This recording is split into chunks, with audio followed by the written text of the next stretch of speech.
You're still here? The voice came low, steady, unexpected in the stillness of the night. Maya William flinched, her fingers freezing over the keyboard. The office had fallen into its usual after-hours hush, just the distant hum of climate control, the faint tick of the wall clock, and the soft blue light of computer screens left in standby. She turned her head slowly. Standing at the far end of the corridor, framed by the glow of the emergency exit sign, was a tall man in a dark tailored suit. He didn't move, just looked at her, calm, silent. "Yes, sir," she replied carefully. "I'm just wrapping up." The man gave a slight nod and disappeared around the corner without another word. It wasn't until the elevator doors closed behind him that Maya realized who he was. Marcus Galloway, CEO of Galloway Finch. Her chest tightened. "He saw me sitting at someone else's desk, typing like I owned the project." If your heart tightened too, when Marcus stood there in silence, give Maya a like. She doesn't need praise, but she deserves to be seen. And don't forget to comment where you're watching this from. Who knows, someone nearby might be quietly following Maya's journey at the same moment as you, but it hadn't started out this way.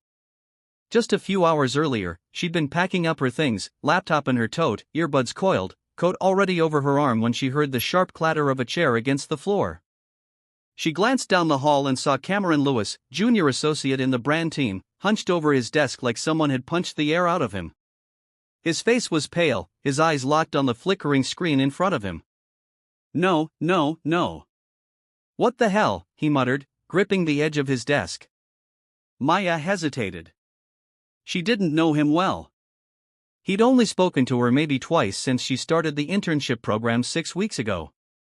But something about the way his voice cracked, not angry, but frantic, made her step closer. "You okay?" she asked gently, keeping a respectful distance. He turned to her, startled. "The file's gone," he said. "The deck, my pitch for the morning. It's completely gone." "The campaign deck?" "Yes," he snapped, then softened slightly. "I was adding new graphs and I must have hit something. I don't know. It's all blank now." Maya leaned in a bit. "Is it backed up?" He shook his head. "The backup's corrupted too. I think I overwrote the cache folder when He paused, then looked at her. "You're good with data recovery, right? I heard someone say you helped IT last week." Maya blinked. "Well, I know some basics. Can you try?"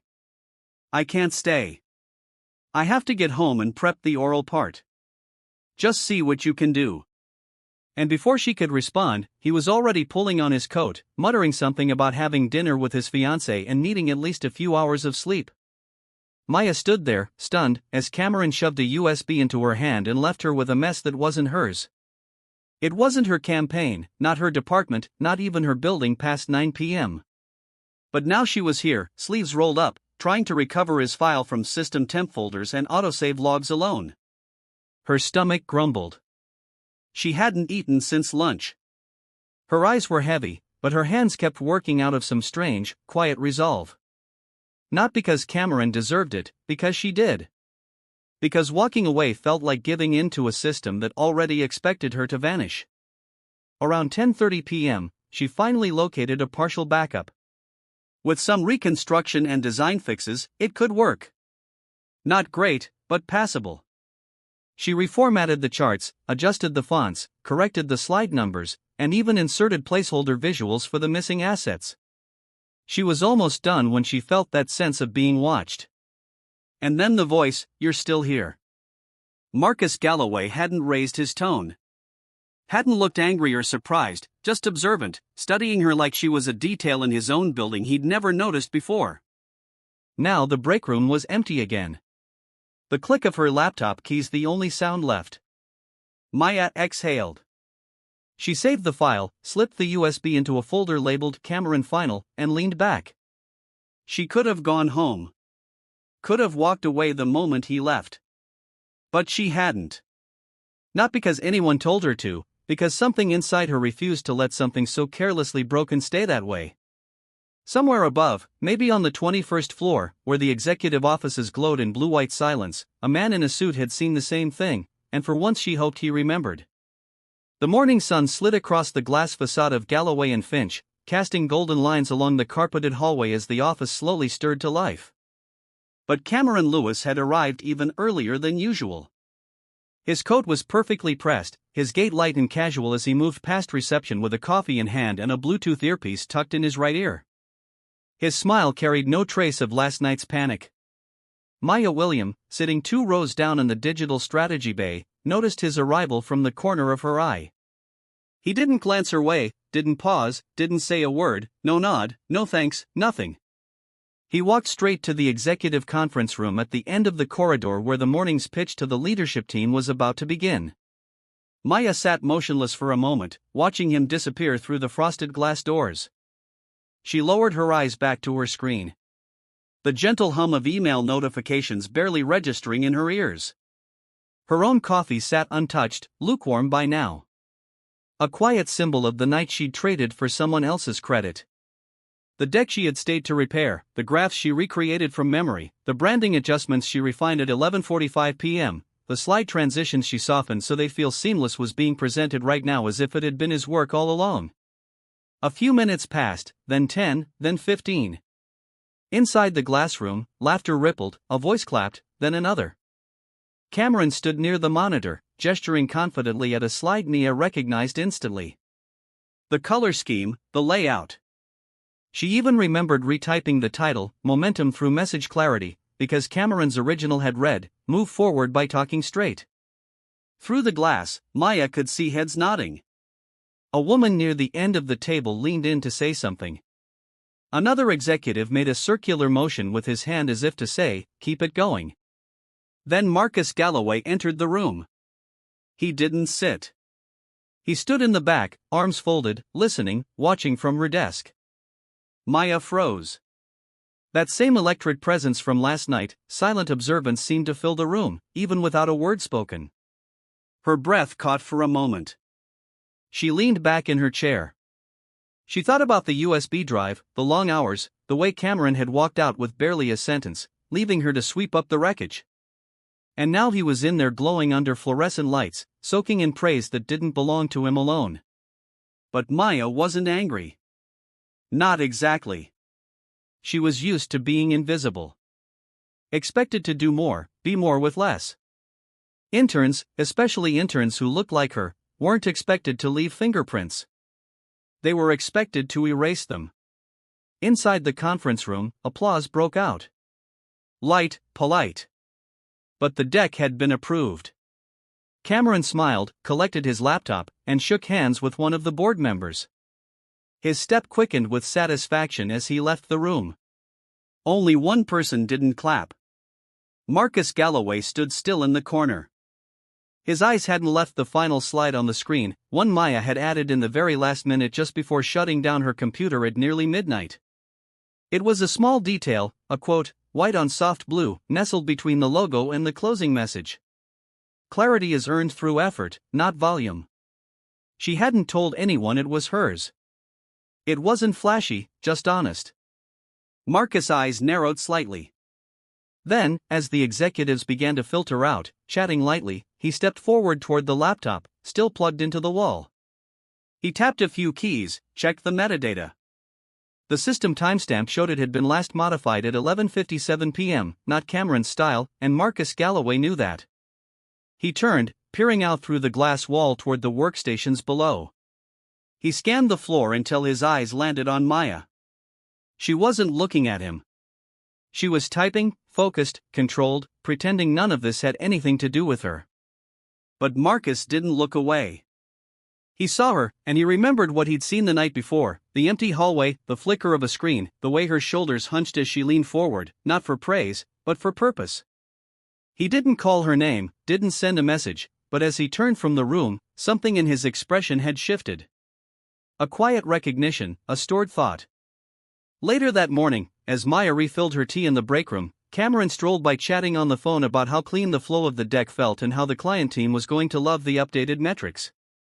Still no thank you. Still no glance. Maya sipped her tea slowly. The bitterness grounding. She didn't need his thanks because someone had seen her. Because the person who mattered had looked past the title on the badge and the silence and had seen her. Still, the sense of unfinished business lingered like static under her skin. That evening, long after most of the office had emptied out, Maya sat in front of her screen, alone again. It was nearly 8:45 p.m. The hallway lights had dimmed. The cleaning crew hadn't arrived yet. Somewhere down the corridor, she heard the faint roar of the vending machine dispensing someone's late-night snack. She should have gone home. Her mother had texted her hours ago. "You working late again, baby? Don't skip dinner." She'd replied with a thumbs up. It wasn't quite a lie, but it wasn't the whole truth either. On her screen was the original campaign folder, Cameron's project, all the raw materials. She'd kept a copy for backup just in case. And now, as she scrolled through it, she saw clearly how fragmented it had been: notes with no cohesion, graphs copied from outdated sources, a layout designed to impress but not to communicate. She remembered what Marcus had said. "You've shown more judgment in one night than some associates show in 3 years." That line echoed now not as praise, but as responsibility. Because the truth was, Maya hadn't just helped. She had rebuilt from nothing. Her cursor hovered over the final version of the presentation. She clicked into it, not to edit, but just to look, to remind herself it was real. Then she noticed something strange. Slide 17, the one with the impact metrics. She frowned. There was a set of statistics she hadn't input. She knew that because she'd intentionally left that field blank. The data hadn't been recoverable yet. Here it was populated, dated, labeled, but the source didn't exist. The numbers looked good, impressive even. But Maya recognized immediately they were inflated, too clean, too perfect. She clicked through the notes. Cameron had returned to the file that morning and quietly updated it just enough to add his own stamp. But the numbers were wrong, manipulated. It wasn't an error. It was deliberate. She sat back in her chair, stomach tightening. This wasn't just about her not getting credit. This was now a matter of integrity, of misrepresentation, of someone using her hard work as a foundation to push something untrue. Her fingers hovered above the keyboard. She could walk away, pretend she hadn't noticed. The file had already been approved. No one would double-check unless a client flagged it, or she could say something. But what would that look like? An intern accusing a full-time employee of data tampering. After the CEO had already praised the project, after Cameron had already walked away with the glory, she stood up, pacing the aisle between the desks. The silence of the office wrapped around her like a heavy curtain. Her shoes tapped softly against the low carpet. A few feet away, a floor lamp buzzed faintly. No one would know if she said nothing. No one would blame her. And yet she sat down again, pulled up her Outlook, started a draft to Marcus Galloway. Subject: clarification on campaign data. Slide 17. She stared at the blinking cursor, then deleted the draft. Not yet. She needed to be sure. She opened her Slack window and sent a message to Andy, the night shift IT tech. Maya Silan Duem, hey, random favor. Can you check version history on the campaign deck from last night? Andy replied within a minute. Andy 9:04 p.m. You mean Cameron final? Maya Silan Lima M. Yeah, I think someone edited it this morning. Just want to confirm. Andy 9:07 p.m. Yep. Timestamp at 7:21 a.m. edited from Cameron's login. Slides 12, 17, and 21 modified. Maya Silan Dilapan p.m. Thanks. That's all I needed. Now she was certain. And that changed everything. She leaned back in her chair and looked out at the city beyond the window. Lights flickered like tiny pulses. The trains hissed in the distance. Somewhere people were finishing dinner, watching late-night television, laughing. But here inside this glass box, truth bent easily beneath polish. She took a deep breath, then reopened Outlook. This time, she didn't write to Marcus. She wrote to herself a detailed note with timestamps, screenshots, a full account of what had been edited, when, and how it differed from the version she finalized. It wasn't an accusation. It was a record because Maya wasn't going to rush into anything. She wasn't naive, but she wasn't going to pretend either. As she hit Save Draft, she glanced once more toward the hallway, the same corridor where Marcus had appeared the night before. She whispered to herself, steady and quiet. No more invisible lines. Then she shut down her laptop, gathered her things, and walked out of the building, not as an intern finishing another long day, but as someone who had just crossed into something deeper. The next morning, Maya walked into the office earlier than usual. The winter wind still clung to her coat, and her fingers, half frozen from the train ride, wrapped tightly around a travel mug filled with gas station coffee. She barely tasted it. Her thoughts were loud enough to drown out flavor. She had barely slept. The file, the one Cameron had doctored, still sat in her draft folder along with the notes she'd written for herself. No one else had seen it. Not yet. But it existed now, and so did the choice. She nodded at the security guard and stepped into the open floor plan of the digital strategy department. Lights were just beginning to flicker on. The office smelled faintly of lemon disinfectant and fresh toner. Cameron was already there, perched on the edge of his desk, chatting with two co-workers from marketing like he hadn't faked half his metrics 12 hours earlier. He laughed loud and easy, coffee cup in one hand, phone in the other. When he spotted Maya, he gave her a brief wave, friendly, almost brotherly, like they were in on the same secret. She gave a tight smile and kept walking. Maya, he called after her. She stopped. Hey, meant to say thanks. You really pulled through on that thing. Everyone said the flow was killer. Her heart thudded, steady and hard. That's what you told them, she asked, keeping her voice light. He shrugged. Well, I didn't say it was you, if that's what you mean. But it's not like I claimed it either. People assumed. I just let the deck speak for itself. She held his gaze. Even slide 17? Cameron blinked. Her tone hadn't changed. But something in her eyes made him shift. It's fine, he said quickly. Just bumped the numbers to what we expect next quarter. No biggie. Everyone does it. She didn't respond. Just nodded and walked to her station. Cameron returned to his desk, still smiling, but she noticed his laughter didn't come back as easily. At 10:12 a.m., her inbox pinged from Marcus Galloway. Subject, dropped by quick follow-up. It wasn't scheduled, no assistant, no calendar hold, just a line, simple, direct. Her heart jumped.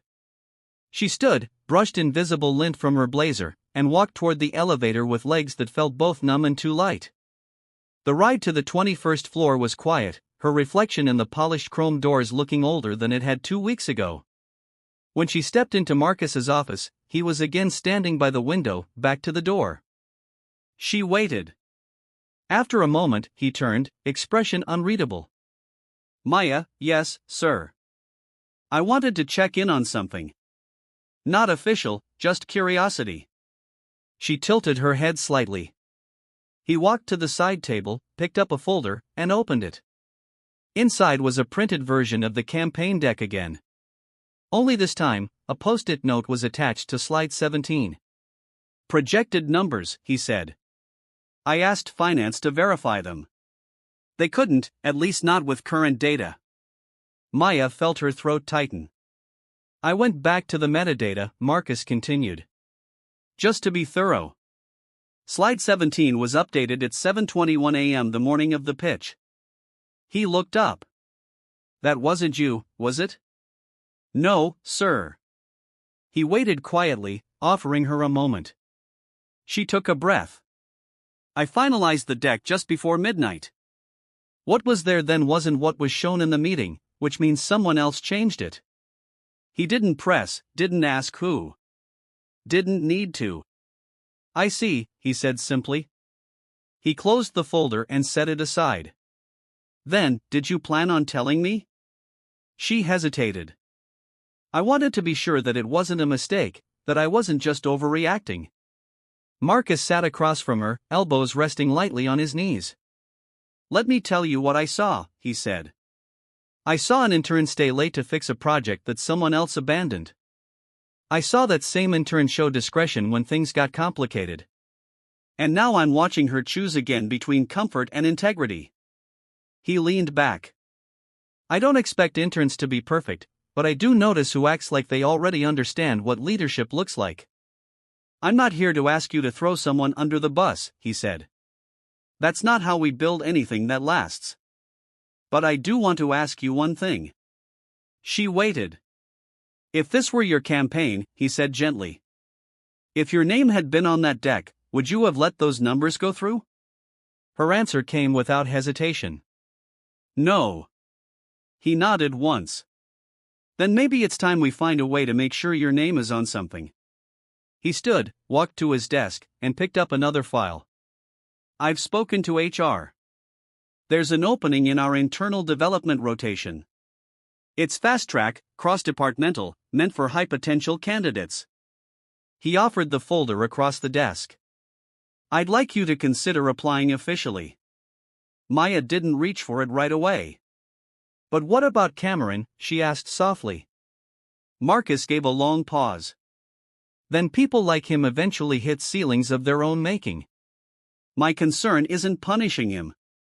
It's building something better than what he represents." Maya took the folder. It felt heavier than it looked. She nodded slowly. "I'll think about it." "Good," Marcus said. "And Maya," she looked up. "If you ever feel like you're standing on the edge between being invisible and being seen, remember this moment and remember you earned it." As she walked out, her pulse steady, her eyes sharp, the silence in the elevator felt different. It didn't feel empty anymore. It felt full of decision. Friday morning arrived, draped in a gentle snowfall that made the Chicago skyline shimmer through the tall windows of Galloway and Finch. Inside the office, energy buzzed with end-of-week relief. People chatted louder, schedules loosened, and even the overused coffee machine seemed to hiss with less bitterness. But for Maya William, the day moved differently. She'd spent Thursday night reviewing the folder Marcus had given her twice.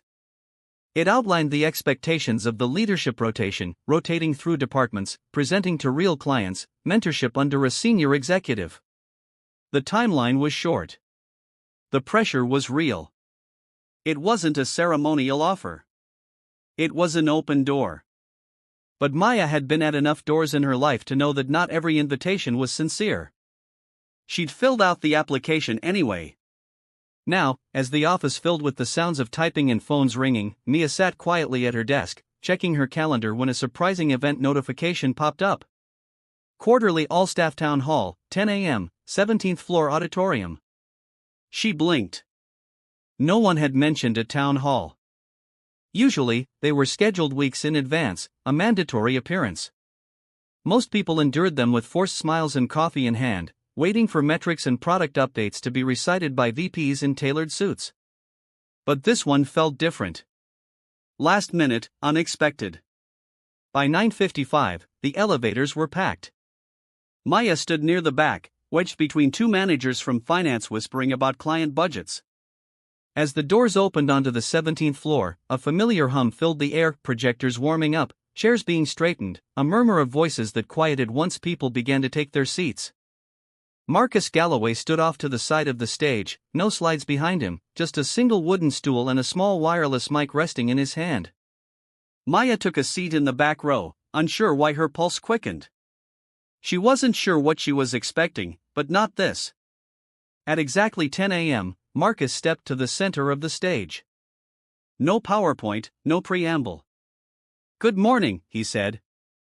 The room fell silent. "I'll keep this short. We'll skip the charts, the dashboards, the usual."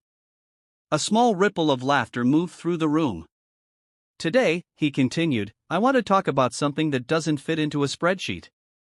Something we don't always notice until it's missing. Integrity. Quiet leadership. Doing the right thing when no one is watching."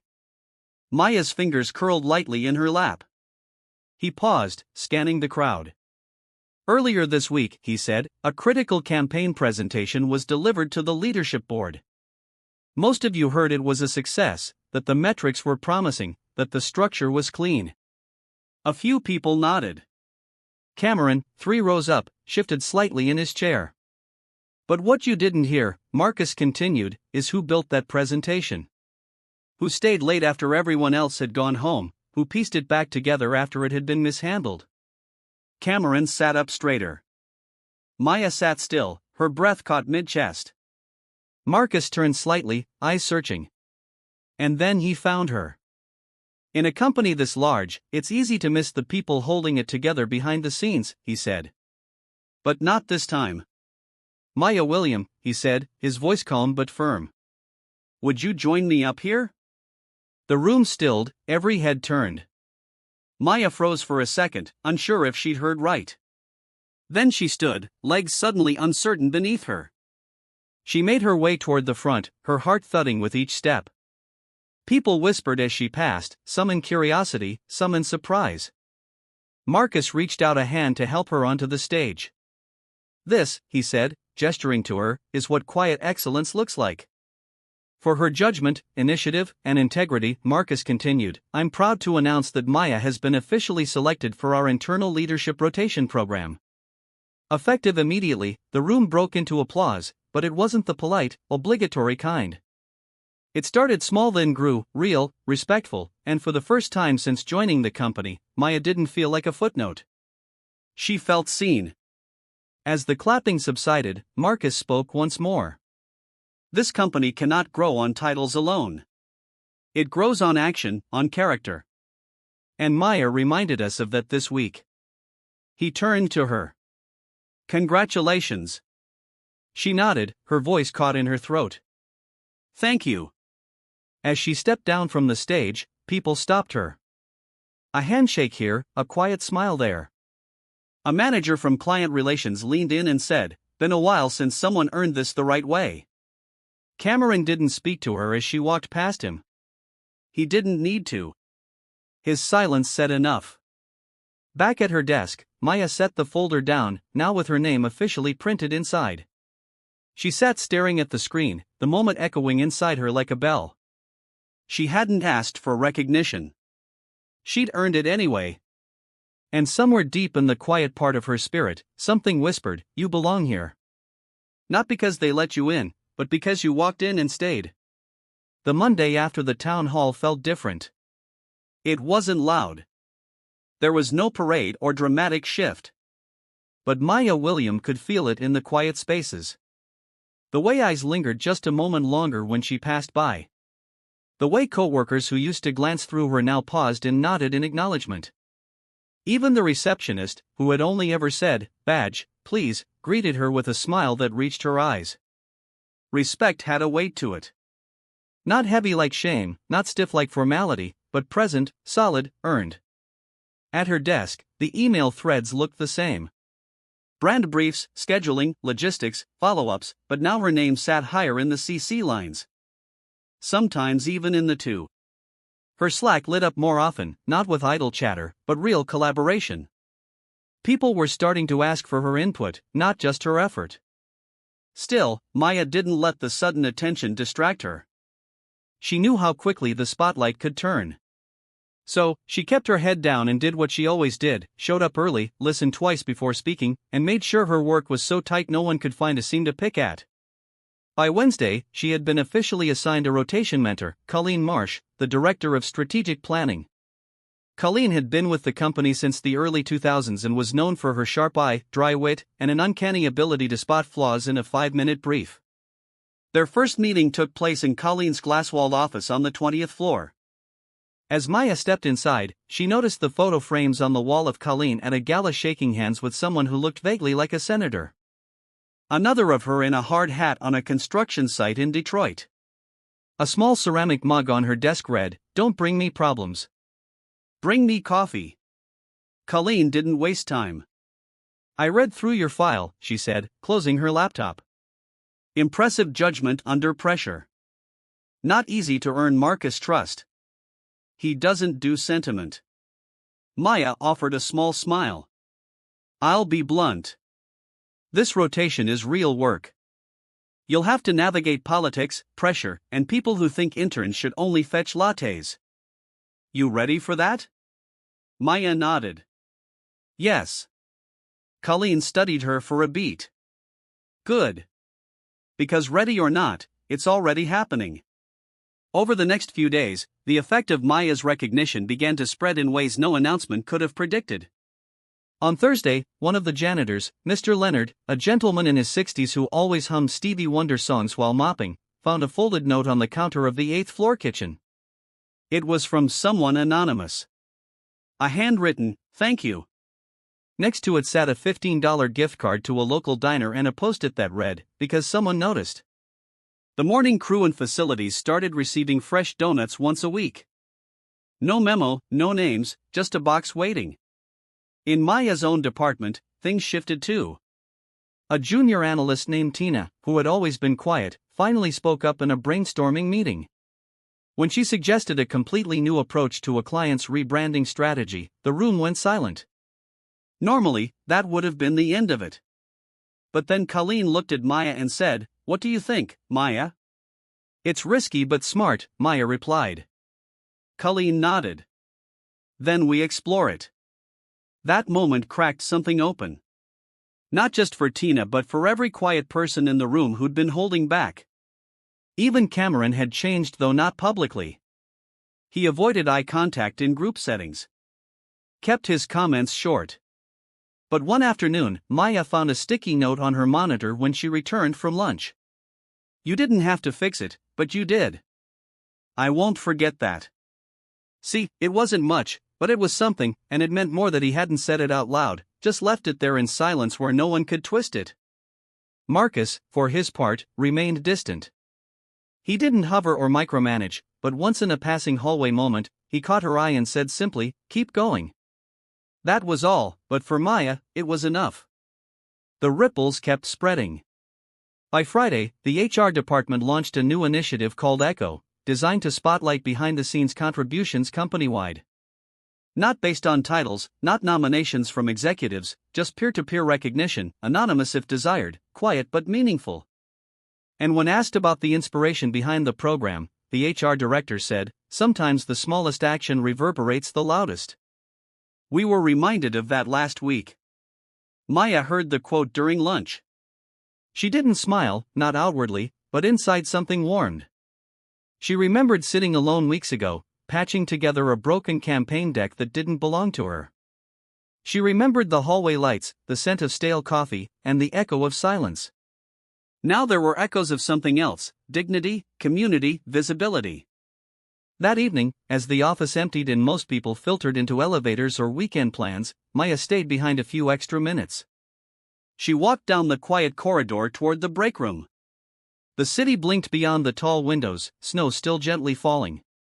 She stopped near the spot where she'd stood that night, the one where Marcus first saw her. For a moment, she imagined her reflection overlapping with the memory of that version of herself, tired, unsure, invisible. She whispered, just loud enough for no one else to hear, "You mattered even before they saw you." Then she turned off the lights, gathered her bag, and headed for the elevator. Not out of duty, not out of fear, but out of purpose. Because now she walked with something deeper than ambition. She walked with weight. The following week began with a quiet calm, the kind that settled in when storms had passed but left the air changed. Maya William arrived at the office just after sunrise, her breath misting in the cold as she stepped through the revolving glass doors of Galloway and Finch. A new name badge clipped to her coat pocket read Leadership Rotation Program, Maya William. She still wasn't used to the way people looked at her now, not with awe, not with fear, but with awareness. She had moved from that intern to the one who, and though most people didn't finish the sentence out loud, she knew what they were thinking. She'd been the one who stayed, the one who didn't walk away. By 8:30, she was on the 20th floor in a small side office that Colleen had temporarily assigned her. It was nothing glamorous, just a desk, a phone, and a view of the alley between two buildings, but it was hers. And for the first time in her young career, Maya had a space where she didn't feel like she was borrowing air. Colleen passed by with two folders tucked under one arm. "You've got 5 minutes to look over the Walden brief." We're reviewing it with legal at 9. Maya had already started. Colleen arched a brow. Of course you have. Maya smiled. Not many people impressed Colleen Marsh, but she was starting to sense that the older woman respected her, not for being exceptional, but for being consistent. At 9 o'clock, the meeting began. At 9:07, Maya corrected a clause in the budget summary no one else had caught. At 9:28, she proposed a more client-facing language shift that made the legal head nod, then scribble in his notebook. By 9:45, the meeting was over. And as people filed out, Colleen said, half to Maya and half to herself, "Good eyes, quiet mouth, dangerous combo."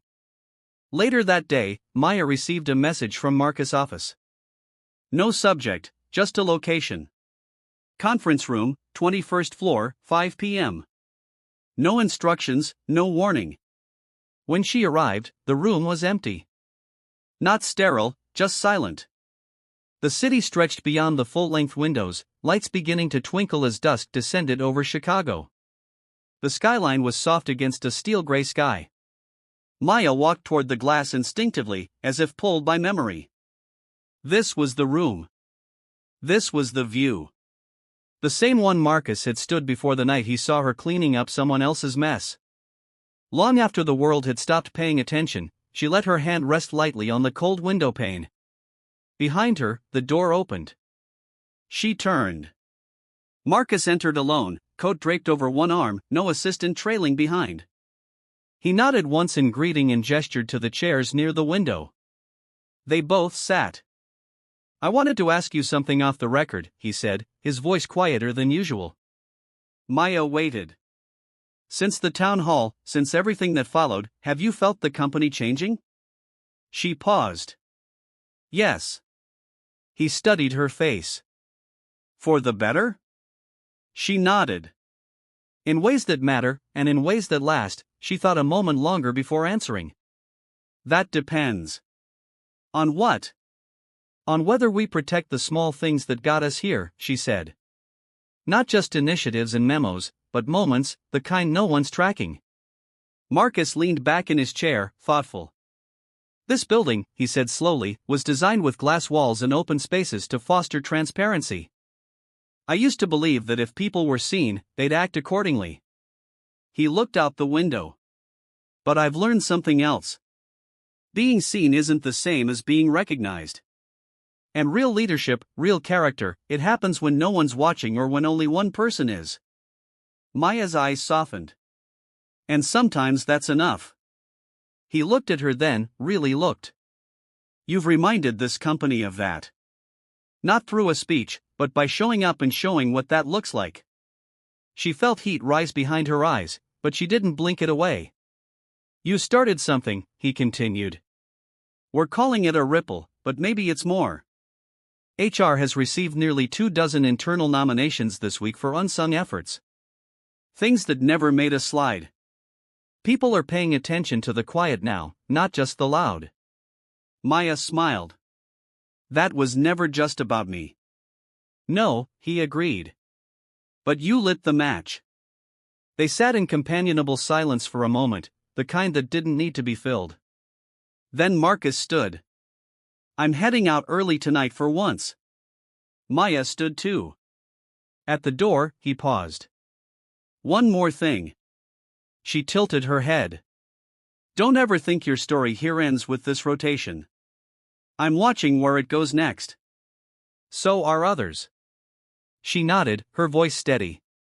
"Then I'll make sure it's worth watching." Marcus gave a rare smile, one of quiet pride, and left. Maya turned back toward the window. Below, the streetlights flickered on one by one. A couple passed by with their hands laced together. A cyclist darted past a stopped taxi. Life continued, unaware that somewhere above, a girl who used to wonder if she was invisible now stood at a window of a corner office, remembered. And this time it wasn't the building that saw her. It was herself. 2 weeks after the town hall, the rhythm of Galloway and Finch had settled into something new. Not louder, not busier, but more deliberate. People still typed fast and drank bad coffee and rushed into meetings with printouts half-stapled. But there was a difference in how they moved, in how they noticed. The subtle shift could be seen in the way Kyle from tech support was invited to client debriefs. Or how Eva in facilities had a desk plaque made for her that simply read, "Because you fix more than just what's broken." Maya William didn't talk about it. She didn't lead a crusade. But the change moved through the company like the whisper of a new current under old water. She was now on her third rotation, embedded with the market insight team. Her schedule was grueling, the expectations high. But Maya thrived in the quiet pressure, the kind that shaped people without breaking them. On Friday morning, she was in the break room refilling her tea when Cameron walked in. It had been weeks since they'd spoken. If you could call their last exchange speaking, he nodded. "Hey, morning," Maya said, polite but flat. He lingered at the coffee machine, staring into his cup. The silence stretched a beat too long. Then he turned to her, eyes tired in a way Maya hadn't seen before. "I heard you're working with the insight team now," he said. "Just started," she replied. He nodded again. "Then, look about the deck and everything." After a pause, he swallowed.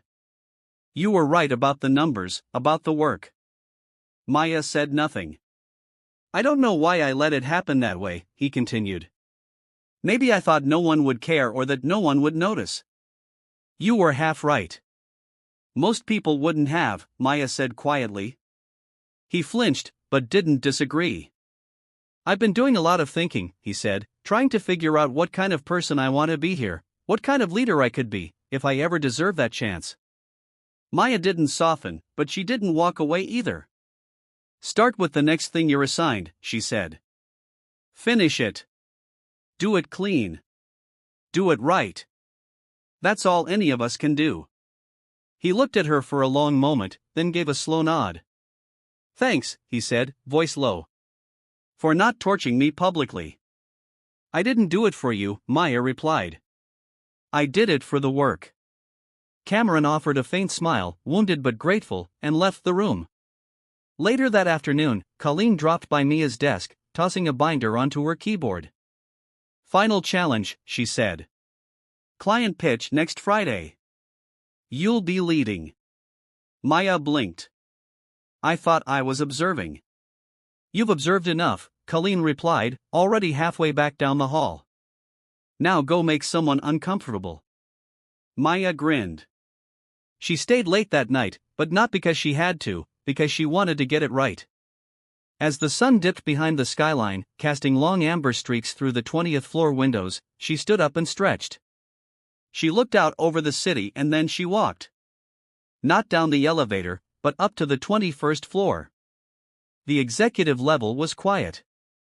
No footsteps, no humming printers, just the soft glow of emergency lights and the deep hush of after-hours stillness. She walked slowly past the boardroom, past Marcus' closed office, until she reached the glass-walled corner room, the same one where this entire shift had begun. She stepped inside. The space was empty now, but the view remained the same. A full panorama of Chicago under dusk, the buildings like sculptures, the streets glowing like veins. Maya walked to the same window she'd stood at weeks before, the same place where Marcus had once watched her. She stood there now, not as someone being watched, but as someone who had learned to see. She pulled a small notebook from her pocket, just a worn moleskine with soft edges. She flipped to the last page and wrote a line. "Leadership isn't about being seen. It's about seeing others and refusing to look away."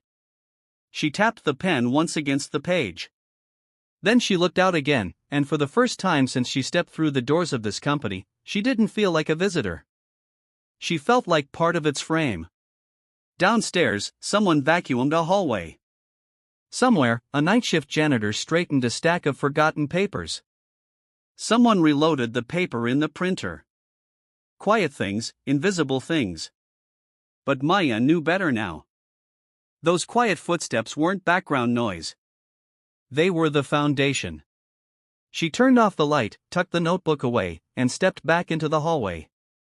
As the door clicked shut behind her, the words she'd once whispered to herself returned, stronger now. "You mattered before they saw you, and now they always will," brought to you by BUP Stories.